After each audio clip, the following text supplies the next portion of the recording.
आमदार रवी राणा यांनी दर्यापूर भातकुली महामार्गावरील बसमध्ये रितसर तिकीट काढून प्रवास केला। मात्र त्यांनी ज्येष्ठ नागरिक, महिला, भगिनी, विद्यार्थी यांच्याशी दाढीपेटी कानफोडी मार्गावरील चाललेल्या बसमध्ये चर्चा करून ग्रामीण भागातील प्रवाशांच्या व्यथा जाणून घेतल्या। तसेच भंगार एसटी बस पाहून आमदार रवी राणा संतप्त दिसून आले आणि आगार व्यवस्थापक व इतर अधिकाऱ्यांना खळसावले। राज्य शासनाने सुरू केलेल्या लाडकी बहीण योजनेसाठी महिला भगिनींना वारंवार एसटीने प्रवास करावा लागतो। शालेय विद्यार्थी शाळेत बसने येणे जाणे करतात। ज्येष्ठ नागरिकांना सुद्धा एसटी बस शिवाय पर्याय नाही। हे वास्तविक सत्य असून यांच्या व्यथा आमदार रवी राणा यांनी फेसबुक लाईव्हच्या माध्यमातून मुख्यमंत्री एकनाथ शिंदे यांच्या समोर मांडल्या व सकाळी 7 वाजता, दुपारी 12 वाजता आणि सायंकाळी 6 वाजता चांगल्या दर्जाच्या उत्तम अवस्थेतील एसटी बसेस ग्रामीण भागाकरिता उपलब्ध करून घ्याव्यात अशी मागणी आमदार रवी राणा यांनी यावेळी मुख्यमंत्री एकनाथ शिंदे यांच्याकडे केली। आम्हाला नवीन बस पाहिजे, बसचे टाइमिंग चांगले नाही आहे, ते टाइमावर नाही आहे।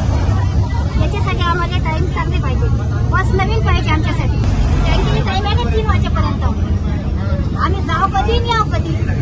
आमच्यासोबत आता रविवार नाही, आमचा त्रास त्यांना माहित आहे। वेळेवर नसेल येत तरी ठीक आहे, पण अमरावती बस ही कधीच येत नाही आणि आल्या तरी ह्या अशा खटाऱ्या बस म्हणजे जिला धक्का मारायला लागत आहे अशा बसेस येतात। आम्हाला फक्त एवढीच विनंती आहे की बसेस चांगल्या, बसेस वेळेवर येऊ आणि कारण शाळेच्या मुलांना जास्त प्रॉब्लेम होते, कधी पेपर असतो कधी काय, आणि आता बाकीच्या बायाचं तर वेगळंच आहे, पण शाळेच्या मुलांसाठी बसेस गरजेचे आहे। बसमध्ये प्रवास करताय की ज्या भंगार बसेस आहे त्या डेपोमध्ये जमा करा।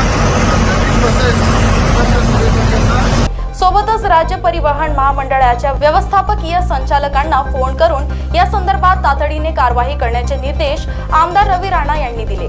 आमदार रवी राणा यांच्या एसटी प्रवासामुळे ग्रामीण भागाच्या जीवनवाहिनी असणाऱ्या एसटीची दुरवस्था शासनाच्या निर्देशनास आली असून आता ग्रामीण भागातील नागरिकांना चांगल्या एसटी बसेस मिळून त्यांचा प्रवास सुखकर व सुरक्षित होईल असा विश्वास नागरिकांनी व्यक्त करून आमदार रवी राणा यांचे आभार मानले आहे।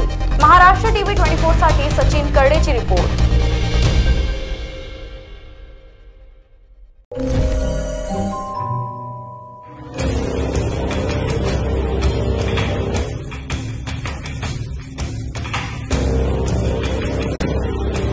अगड़म बगड़म तिगड़म नागपुर में होगा चीन टपाक डमडम। जादुई दुनिया के नए नए चमत्कार अब नागपुर में पहली बार डायनासोर, गॉडजिला और गोरिल्ला और आदमखोर भेड़िया एक मंच पर एक साथ। 13 अगस्त से रोजाना 3 शो, 1, 5 और रात 8 बजे विदर्भ हिंदी साहित्य सम्मेलन, झांसी रानी चौक, नागपुर में। बुकिंग्स के लिए विजिट करें www.badshahmagicalworld.com।